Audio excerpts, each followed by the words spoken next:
அன்பார்ந்த நண்பர்களே, பலஸ்தீனம் இஸ்ரேல் போர் சம்பந்தமான செய்திகளை தொடர்ந்து நம்ம பார்த்து கொண்டிருக்கின்றோம். இந்த வேளையில் மத்திய கிழக்கில் புதிய உலக ஒழுங்கை உருவாக்கணும், ஒரு புதிய வேர்ல்டு ஆர்டரை உருவாக்கணும்னு சொல்லிட்டு சீனா மற்றும் ரஷ்யா பல்வேறு முயற்சிகளை எடுத்துகிட்டு இருக்கு. ஸோ அதன் வெளிப்பாடாக இன்னைக்கு மத்திய கிழக்கில் இருக்கக்கூடிய பல்வேறு நாடுகள் மத்தியில் ஒரு சமரச சமாதான பேச்சுவார்த்தை அடிப்படையில் நல்ல நிலையை நோக்கி கொண்டு சென்றுட்டு இருக்கு அப்படிங்கிற ஒரு விஷயத்தை பார்க்க முடியுது. ஸோ அந்த செய்திகளை குறித்து தான் விரிவாக இந்த காணொலியில் பார்க்க போகிறோம். பார்ப்பதற்கு முன்னாடி நம்ம சேனலை மறக்காமல் சப்ஸ்கிரைபர் செய்து உங்களது உறவினர்களுக்கும் நண்பர்களுக்கும் இந்த செய்தியை பகிருங்க. வாங்க காணொலிக்குள்ளே போவோம். அன்பார்ந்த நண்பர்களே, கடந்த 9 மாதமாக பலஸ்தீன் இஸ்ரேல் போர் என்பது இடைவிடாது நடந்து கொண்டிருக்கிறது. இந்த போரில் பல்வேறு பூகோள ரீதியான மாற்றங்கள் நடைபெற்று கொண்டிருக்கிறது. குறிப்பாக இந்த போர் பன்முனை போராக மாறி இன்னைக்கு பல விடுதலைக்கான காரணியாகவும் இது அமைஞ்சிட்டு இருக்குங்கிற ஒரு விஷயத்தை பார்க்க முடியுது. ஸோ ஹமாஸ் போட்ட ஒரே ஒரு விதை இன்னைக்கு விருட்சமாக பெரும் மரமாக இன்னைக்கு பல விஷயங்களுக்கு தீர்வாக மாறிட்டு இருக்குன்னு பார்க்க முடியுது. இதில் குறிப்பாக ரஷ்யா மற்றும் சீனா பல கட்ட அடிப்படையில் இந்த மத்திய கிழக்கில் இருக்கக்கூடிய எல்லா நாடுகளையும் ஒன்றிணைத்து ஒரு ஒருமித்த கருத்தை உருவாக்கணுங்கிறதுல பெரிய அளவில் இன்னைக்கு திட்டம் போட்டு செயல்படுத்திட்டு இருக்குது. மறுபக்கம் கடந்த 9 மாதமாக பலஸ்தீன் இஸ்ரேல் போர் எப்போ ஆரம்பிச்சோ அன்றைய தேதியிலிருந்து ஆக்சஸ் ஆஃப் ரெசிஸ்டன்ட் அமைப்புகள் எல்லாமே போராடிட்டு இருக்கிறாங்க. அதில் ஈராக்கில் இருக்கக்கூடிய பாப்புலர் மொபிலைசேஷன் என்று சொல்லக்கூடிய அமைப்பு, இஸ்லாமிய ரெசிஸ்டன்ட் என்று சொல்லக்கூடிய அமைப்பு, இது எல்லாமே தொடர்ந்து அமெரிக்க பேஸ் நிலையங்களை நோக்கி தாக்குதல் நடத்திட்டு இருந்துச்சு. ஸோ இந்த பேஸ் நிலையம் நோக்கி அதிகமான தாக்குதல் நடத்துறதுனால எதிர் தாக்குதல் என்பது அமெரிக்க தரப்புலேருந்து எடுக்கப்பட்டுச்சு. குறிப்பாக இந்த தாக்குதல் அதிகமானனால இடையில அமெரிக்க துருப்புகள் எல்லாமே ஈரானுடைய நிலப்பரப்புலேருந்து நாங்கள் வெளியேறோம்னு சொல்லிட்டு கூட்டமாக வெளியேறக்கூடிய காட்சிகள்லாம் நம்மளால் பார்க்க முடிஞ்சிச்சு. அப்போ கிட்டத்தட்ட ஈரானில் நீ அமெரிக்க துருப்புகளை இல்லைன்னு நினச்சிட்டு இருந்தோம். ஆனால் இந்த தாக்குதல், அதாவது அமெரிக்க பேஸ் நிலையங்கள் மீதான தாக்குதல் அதிகரிக்கிறதுனால இந்த நிலத்திலிருந்து நாங்கள் போக மாட்டோம்னு சொல்லிட்டு அமெரிக்காவை சேர்ந்த துருப்புகள் எல்லாமே திரும்பி வந்துட்டாங்க. இன்றைக்கும் அந்த பேஸ் நிலையங்கள்லாம் அங்கே இருக்குது. கிட்டத்தட்ட 2500 அமெரிக்க துருப்புகள்லாம் ஈராக்குடைய நிலப்பரப்புகளை இன்றைக்கும் இருந்து கொண்டிருக்கிறார்கள் பல்வேறு துரோக செயல்களுக்காக. ஸோ இதனால் என்னாச்சு, அமெரிக்க பேஸ் நிலையங்களை தாக்குறதை அப்படி குறைச்சிட்டு இஸ்ரேலுடைய பேஸ் நிலையங்கள் இஸ்ரேலுடைய பகுதிகளை நோக்கி இந்த பாப்புலர் மொபிலைசேஷன், அதே மாதிரி இஸ்லாமிய ரெசிஸ்டன்ட் அமைப்பு, ஈராக், இது போன்ற அமைப்புகள் எல்லாமே தாக்குதல் நடத்த ஆரம்பித்தாங்க.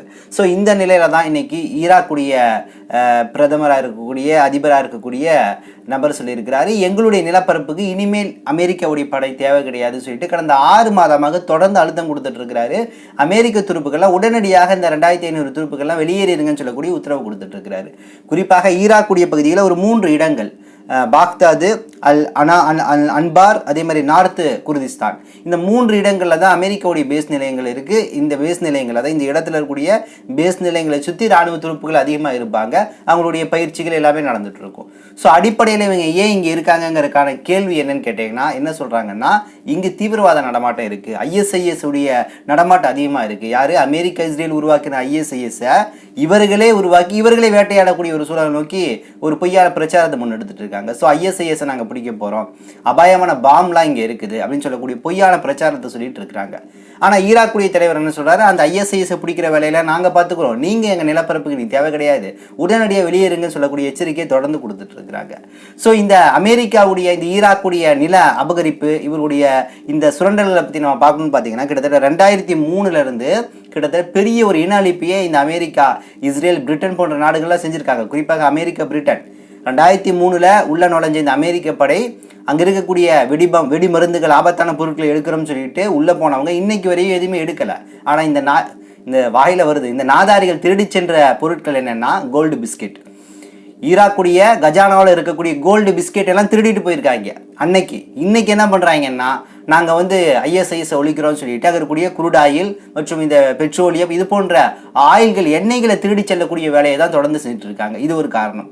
மறுபக்கம் இவங்க இப்போ கிளம்பிடுறோம் காலதாமதம் பண்ணுவதற்கு காரணம் என்னன்னா, இவர்கள் சிரியா மேலே ஒரு கண்ணு வச்சிருக்காங்க, சிரியா மேலே ஒரு நோட்டமிட்டு இருக்காங்க. ஸோ அந்த நோட்டமிடக்கூடிய வேலை என்பது தொய்வாயிரும், இல்லாட்டி கைவிட்டு போயிருங்கிறதுக்காகவே நாங்கள் இப்போ கிளம்பிடுறோம் அப்போ கிளம்பிடுறோம் சொல்லிட்டு இழுக்கக்கூடிய வேலையை இன்னைக்கு தொடர்ந்து செஞ்சுட்டு இருக்கிறாங்க. ஸோ இன்னைக்கு இந்த ஈராக்லேருந்து அமெரிக்க படையை விரட்டுவதற்கான வேலையை ஆக்சஸ் ஆஃப் ரெசிஸ்டன்ட் அமைப்பு பலகட்ட அடிப்படையில் செஞ்சுட்டு இருக்கு. குறிப்பாக இவர்கள் சொல்லக்கூடிய ISIS தீவிரவாத அமைப்பு மொசாதோடு இணைந்து மத்திய கிழக்கில் என்னென்ன நாசகர வேலையை செஞ்சுட்டு இருக்குன்னு சொல்லிட்டு இன்னைக்கு ஈரான் வெளியே கொண்டு வந்துருக்கு. சொல்லப்போனால் ஈராக்குக்கு பின்னாடி முழுக்க ஒரு சப்போர்ட் அரணா இருந்து எல்லா இராணுவ தளவாடங்கள் உதவிகளை வழங்குறது யாருன்னு கேட்டீங்கன்னா ஈரான் தான்.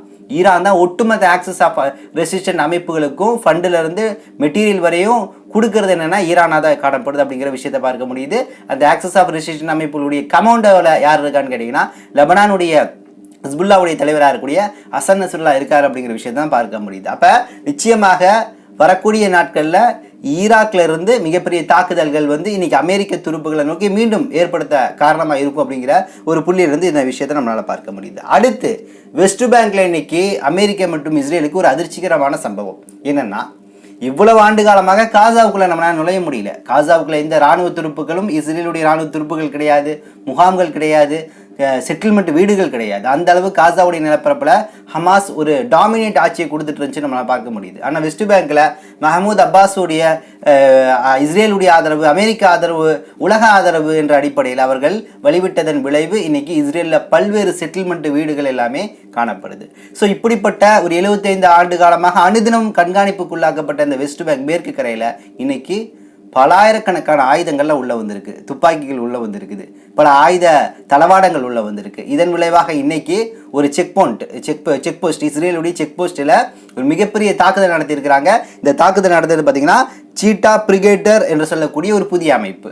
இந்த அமைப்பு சரமாரியான தாக்குதல் வந்து அந்த செக் போஸ்ட்ல ஏற்படுத்தி இருக்கிறாங்க. இதுல சில இஸ்ரேலுடைய துருப்புகளுக்கு காயமடைஞ்சிருக்கு, சில நபர்கள் இறந்ததான செய்தி வருது.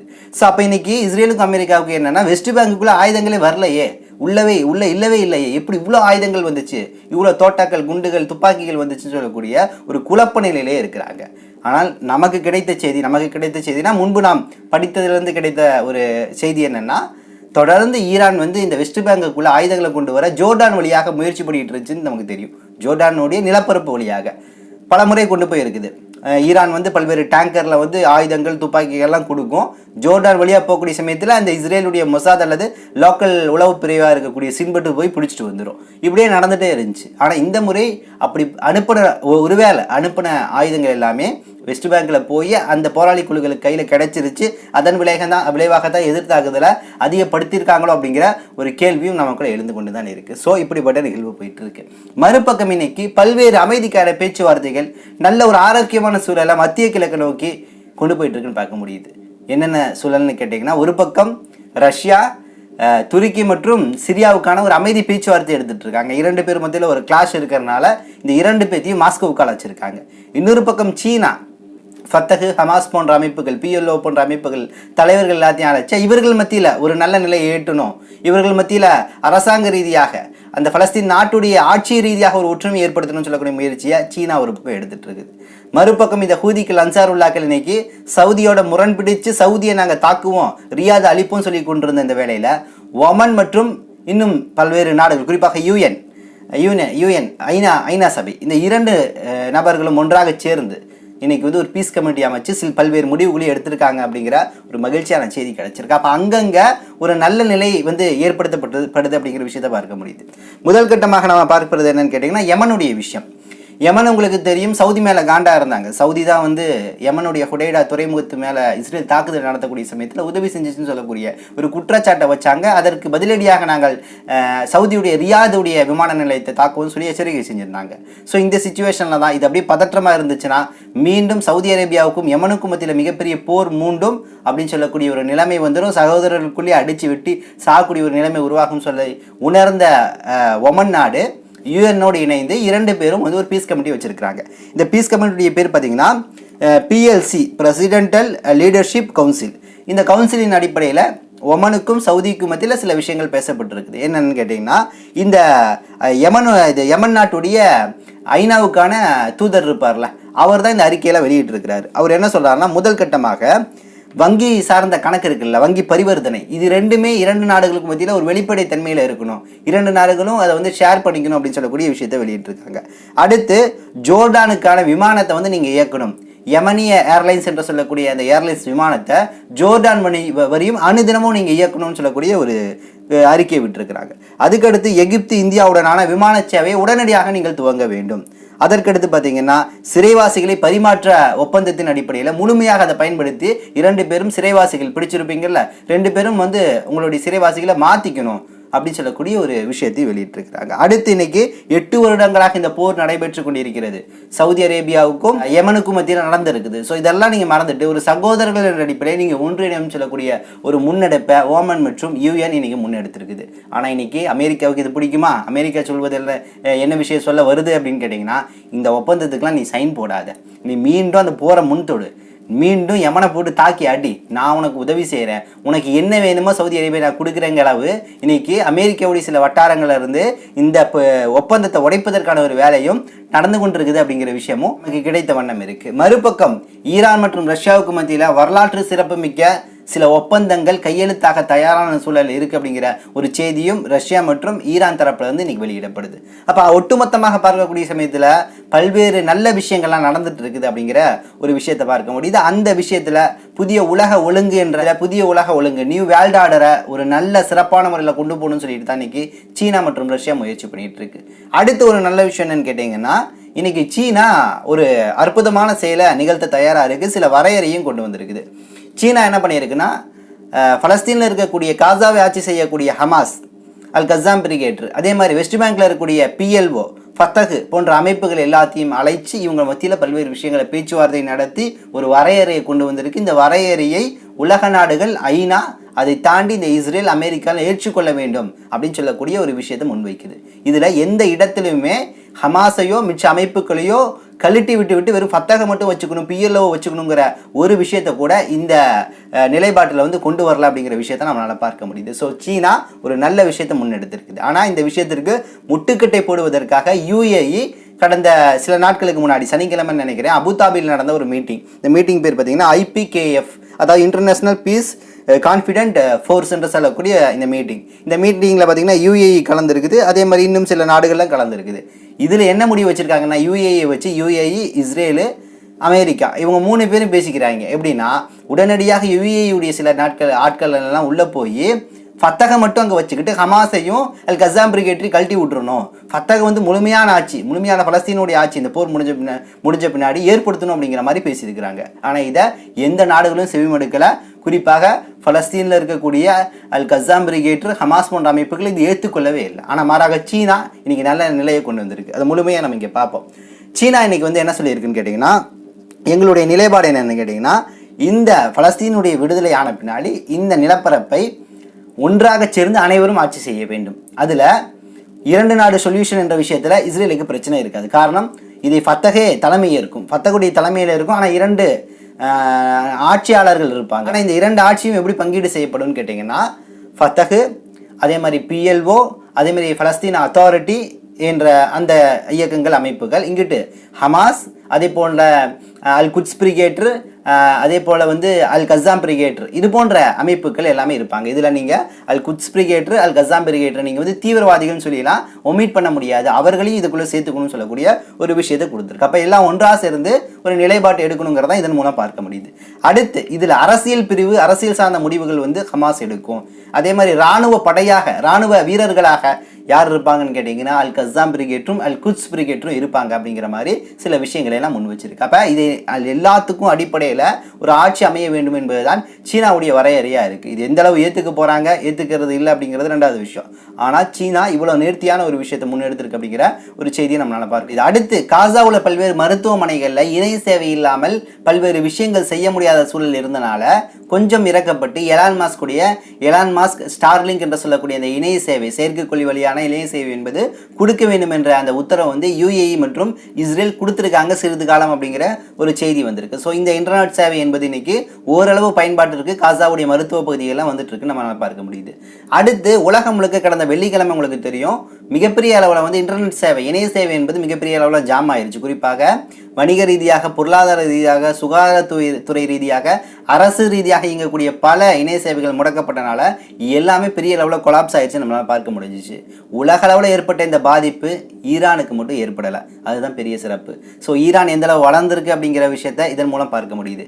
ஈரானுடைய இளைஞர்கள் எல்லாமே எலைட் பிரிவாக இருக்கக்கூடிய, அதாவது இன்டர்நெட் சேவை மற்றும் இணைய மென்பொருள் விஷயங்கள்ல எலைட் பிரிவில் இருக்கக்கூடிய, உயர்தட்டு பிரிவில் இருக்கக்கூடிய இளைஞர்களுடைய மிகப்பெரிய ஒரு முயற்சியின் விளைவாக இன்னைக்கு உலகம் முழுக்க இணை சேவை பாதிக்கப்பட்டாலும் ஈரானுடைய நாட்டில் மட்டும் அது ஏற்படலை அப்படிங்கிறது இன்னைக்கு பெரிய செய்தியாக காணப்படுது. ஸோ ஈரான் நல்ல க்ரோத் ஆகிட்டு இருக்குது, அது பல்வேறு கட்டங்கள் அடிப்படையில் தனது நாட்டுடைய வளர்ச்சியை நோக்கி கொண்டு போயிட்டு இருக்கு அப்படிங்கிற ஒரு விஷயத்தை பார்க்க முடியுது. இறுதியாக இன்னைக்கு காசாவுடைய சுகாதாரத்துறை அமைச்சகம் வெளியிட்டிருக்கக்கூடிய செய்தி, கிட்டத்தட்ட அக்டோபர் 7 இன்று வரைக்கும் கிட்டத்தட்ட 40,000க்கும் அதிகமான காசா மக்கள்லாம் இனப்படுகொலை செய்யப்பட்டிருக்கிறார்கள். அதில் கிட்டத்தட்ட பாதிக்கு பாதி பெண்கள், குழந்தைகள், முதியவர்களாக இருக்கிறாங்க. அடிபட்டு காயமுட்டு கைகால் இழந்து ஊனமாக இருக்கக்கூடியவர்கள் 1,00,000 நபர்கள் பாதிக்கப்பட்டிருக்காங்க அப்படிங்கிற செய்தியை இன்னைக்கு காசாவுடைய சுகாதாரத்துறை அமைச்சகம் வெளியிட்டிருக்கு. இதை தாண்டி அங்கே இருக்கக்கூடிய ரெட் கிராஸ் இன்னும் பல்வேறு அமைப்புகள் கூறக்கூடிய கூற்று என்னன்னா, இது வெறும் பாதி தான். 40,000 என்பது அரசு கொடுக்கக்கூடிய சான்று விவரங்கள், புள்ளி விவரங்கள். ஆனால் உண்மையாக கிட்டத்தட்ட 80,000 மக்கள் இங்கே இறந்திருக்கக்கூடிய வாய்ப்புகள் இருக்கு. இன்னும் பல்வேறு ஜனாசாக்கள் கட்டிட இடிபாடுகள்லேருந்து எடுக்கப்படலை. பல ஜனாசாக்கள் தீக்கிரையாய் எரிஞ்சு மண்ணோட மண்ணா போயிருச்சு. கிட்டத்தட்ட 7 மாசங்கள்ல பல ஜனாசாக்கள் மக்கி மண்ணோட மண்ணா போயிருச்சு. இது எல்லாத்தையும் கால்குலேட் பண்ணீங்கன்னா 80,000 நெருங்கும் என்று சொல்லக்கூடிய ஒரு புள்ளி விவரங்களும் வெளியிடப்படுகிறது. ஸோ அப்போ நிச்சயமாக அனுதினமும் தொடர்ந்து ஐவேளை தொழுகையில பலஸ்தீன் மக்களுக்காக துவா கேட்டுக்கொண்டே இருக்க வேண்டும். இன்ஷா அல்லாஹ் இறைவன் நாடினால் நிச்சயமாக விடுதலை பலஸ்தீன் அமையும். அந்த மக்கள் எல்லாமே சுதந்திர காற்றை சுவாசித்து ஒரு மகிழ்ச்சியான நாளை கொண்டாடக்கூடிய நாள் என்பது மிக விரைவில் இருக்கிறது. இன்ஷா அல்லாஹ் இன்னும் சில தகவல்களை திரட்டிக்கொண்டு விரைவில் வந்து உங்களை சந்திக்கின்றேன். நன்றி. அஸ்ஸலாமு அலைக்கும் வரஹ்மத்துல்லாஹி வபரகாத்துஹு.